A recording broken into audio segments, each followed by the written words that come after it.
Hello, everyone. Welcome to this special edition of the Idol Park Talk Show. Today, we have a guest who is an artist. She has been involved in the choir from a very young age. She is also a pianist. She has performed all over Canada in cabarets and live music performances. She recently launched her album last year, which contains 13 music. She is here with her manager, Donald, who is also involved in helping young talent in the music world. Everyone, please welcome Demilef, otherwise known as D, and her manager, Donald. Welcome, ladies and gentlemen. Thank you very much. How are you guys doing today? Great. Thank you. Thank you. It was kind of a long drive and maybe short notice, but we made it happen. Yeah. Just to say, D, you're here for a performance at a party in Calgary. Mm-hmm. What are you looking forward to? So I intend to make my songs known in Calgary because, I have a lot of songs which are not yet known. Right. And I know the songs are really good. It's a variety of songs. So I just intend to put out like 3 of them out there today and then just to give them a taste. So from there, they'll get to know me. They'll go to my channel. They'll subscribe and then that's how I just intend to promote the songs here. Donald, you're just from Edmonton. You've been there for a couple of months now. Moved here from Toronto. How's it been trying to being the manager of D? Yeah, so I started managing this talented woman a couple years back when I saw the skills that she carries. So the first time I ever met with her when she came over for a little get-together home party and she did some live performances and was singing vocal, took a lot of people that were in that party. And from there, we got connected and so far with the music industry, as I'm so passionate in music, I have been pushing that, trying to get her out of into the music world. So far moving from Toronto to Alberta has been a little bit of challenging, but we are getting there. But so we already had like 1 performance in Edmonton. So we are looking forward to greater things. So, welcome to Alberta. We're going to go way back just to get the gist of how it all started for you both in your various disciplines. So, let me start with D. How did you get involved in music? So, it started a while back in Cameroon. I started in the choir. I didn't even know I could sing. So, I was just behind the scenes. I used to harmonize songs for people. Then I also, as time went by, I decided to join the choir, started taking solos. I learned how to read music thanks to my elder brother Jesse Forchap in the United States. I started reading music and then started playing the keyboard. And with time, I was given a role. I was the technical director of the choir, conduct, draw up mass programs. I'm Catholic.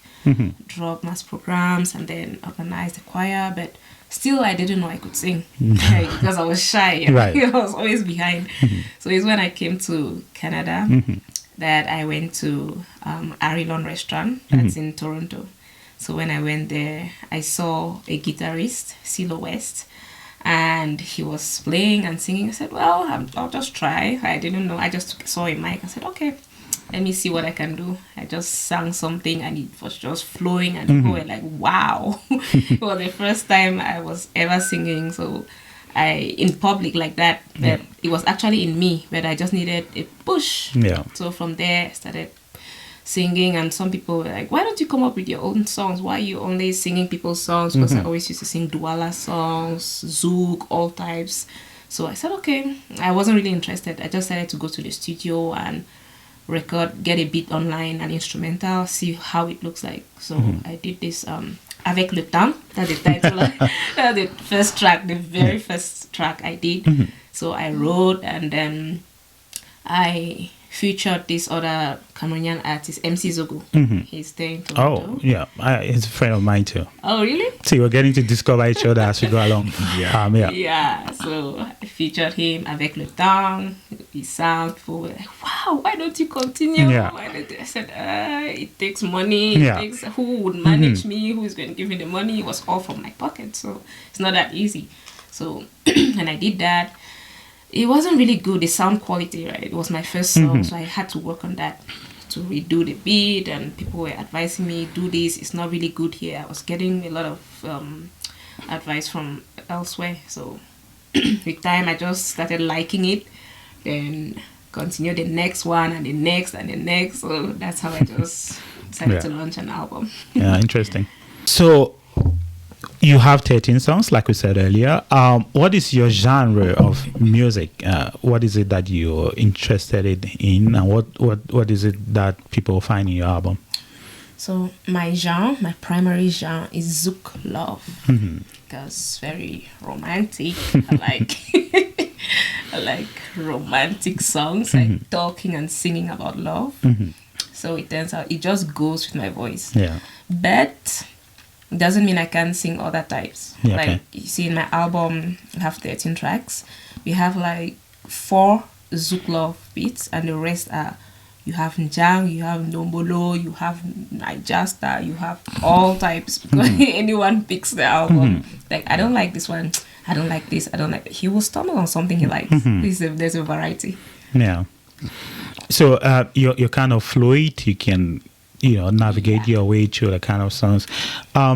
Is it kind of like important not to tie yourself to a particular? I know you're interested in Zouk and kind of stuff, but your inspiration to kind of like flows to the other. Do you have to change your mindset when you're doing other genres?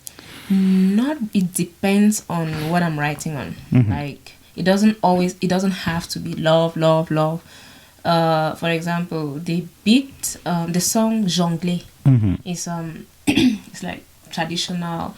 So that beat is actually, it talks about in life you never forget what is it? You reap what you sow. You reap what you sow. Right. See, that's not love, but it's a message I'm passing across. I just try to pass on messages. If it's not about love, it's something that people will listen to and say, oh, even though there is one which doesn't really, sometimes you just want to create some little bit of disorder, like the gigolo. That's the Ndombolo. It's just like the beat is about the vibe. Yeah. So tell me, let's go back to your experience launching your first album, and that happened to be on your birthday. How was that experience? Awesome. So, like Donald said, I was almost discouraged. I almost didn't launch it because the funding, it was so overwhelming. Like, where would I get the funding? How would I do all this by myself? All by myself. So I said, no, in this case, maybe I'll do it in 2 years' time. Then when he came, he said, no, we will do it. So when we did it, I said, well, we tried to put things together, and I just said, okay, since my birthday is coming up, my 30th birthday, I decided to do it to, like, I also intended to celebrate my 30th birthday. So I said, why not just do 2 in 1? So, and I had a lot of supporters too, a lot of people who like my music, a lot of people who like me. I said, okay, in that case, it shouldn't be complicated. We just had to make a couple of phone calls. Hey, you handle this, handle that. It was awesome. People really loved it. Yeah. How was it for you managing that particular monumental event? Yeah. Again, like I said, that was one of the events that I came to realize that I'm gifted to in some areas in organizing events like that, because that event actually pull out the crowd in Toronto. In Toronto there's this say that we African do say Cameroonian black man time. So the event actually was supposed to start at I think it was 8 p.m. And people started coming at 11. Isn't that ridiculous? It's very discouraging, but at the end of the day we got the crowd that we were actually expecting. And it turned out that because of our event, the launching program, other artists in Toronto were so overwhelmed because they didn't expect to see that crowd. amount of crowd, Yeah, and it's one of the biggest event in the music industry. Yeah. That had took place in Toronto Yeah. for a couple years back. Yeah. Yeah, and a lot of people spoke about the event, and it was fair enough because the money that we put into the event, Yeah. it wasn't waste. Yeah. Yeah. Because we got the money back. Yeah. You know what I mean? We got the money back, and we entertained the people yeah. that came, and they were satisfied. It Right. was fun. It was fun. That's good. Yeah. So, how did you already spoke on how the people received it? So, how has that event shaped who you are now as a person, as an artist, and moving forward? So, thanks to the event, I got some, people happen to listen to the tracks that we played. I got feedback, not all positive, of course. Of course, So, nobody gets of No. positive feedback. but it actually Not helped even me. Jesus. So it actually helped me, and now I know, because it took me a lot of courage to do that. To do that, yeah. Like, to perform. I got dancers, and it was my first big performance in Canada. Like, people are watching what is I know. going to do, come in. But now I'm kind of bold. Yeah. If I can do that, You can do anything. Yeah.